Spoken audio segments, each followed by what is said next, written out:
Hello दोस्तों, मेरा नाम इसरा।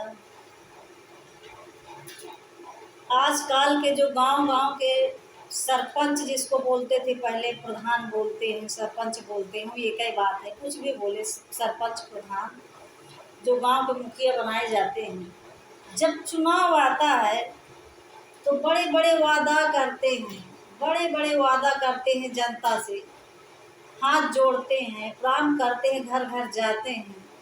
इस बार हमें वोट दे के बनाओ, हम बहुत विकास करेंगे, तुम्हें आवास देंगे, कॉलोनी देंगे, शौचालय देंगे, वृद्धा पेंशन बनवाएंगे, विधवा पेंशन बनवाएंगे।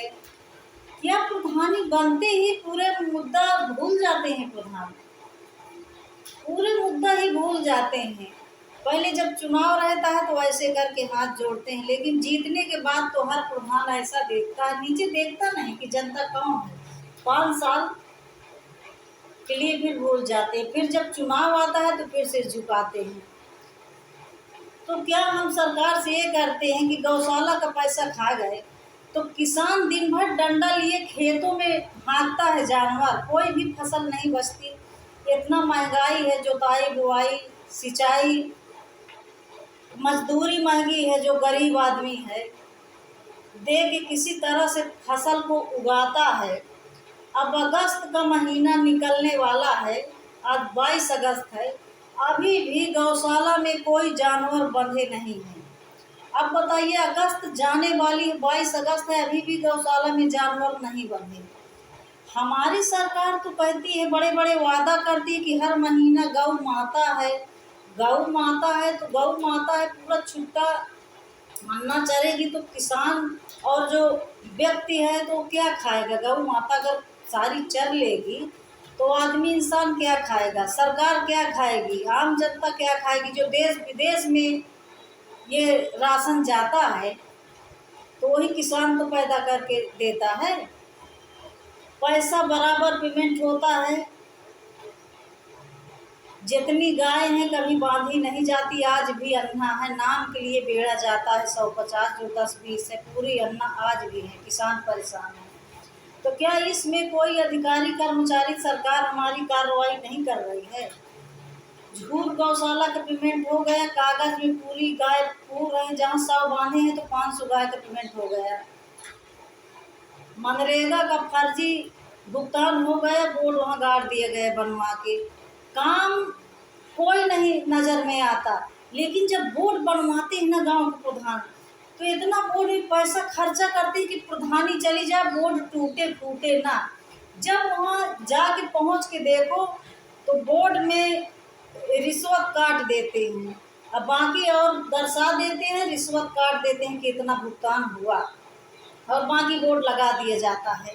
अब पैसा फर्जी कागज बना करके सीडीओ, बीडीओ, सचिव, प्रधान सब मिल करके, डीपीआरओ सब मिल करके भ्रष्टाचार इस तरह चित्रकूट जिले का बदनाम कर लिए हैं कि 75 साल हो गए देश आज़ाद हुए, 75 साल में आज भी देश नहीं बदला।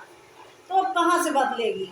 जब ऐसी सरकार आई कि सबको आवास, सबको शौचालय, इंटरलॉकिंग खड़ंजा, गांव गांव आरसीसी सबको दी, आज भी अगर गांव नहीं चमका, जिला देश नहीं चमका, 75 साल हो गए, इतना भ्रष्टाचार चलता रहा, तो अब कहाँ से चमकेगा। कोई अधिकारी कर्मचारी सबको रिश्वत चाहिए, किसी को 12% चाहिए, बीडीओ को 12% चाहिए, तो सचिव को 10% चाहिए, तो डीपीआरओ को चाहिए, जेई को चाहिए 5% एमडी रखेगा, फर्जी बनाएगा तो वो भी 10% लेगा जेई, क्योंकि फर्जी तो सब कागज में पूरा होना है। तो हर जब कमीशन ले लेंगे तो काम तो कुछ होता नहीं। तो मेरा कहना तो यही है कि सरकार क्यों पैसा देती है, उसमें बोर्ड बनवा करके और सब प्रधान सब अधिकारियों का नाम लिखवा दे कि इतना रिश्वत परसेंटेज उसके लिए और इतना उसके लिए, जनता को बदनाम न किया जाए कि जनता के लिए, सुविधा के लिए, विकास के लिए ये फंड दिया गया है। जनता को बार बार जब जनता जाती है तो कहते हैं आधार लाओ, पासबुक लाओ, पिन कार्ड लाओ, अरे जनता देते देते थक गई।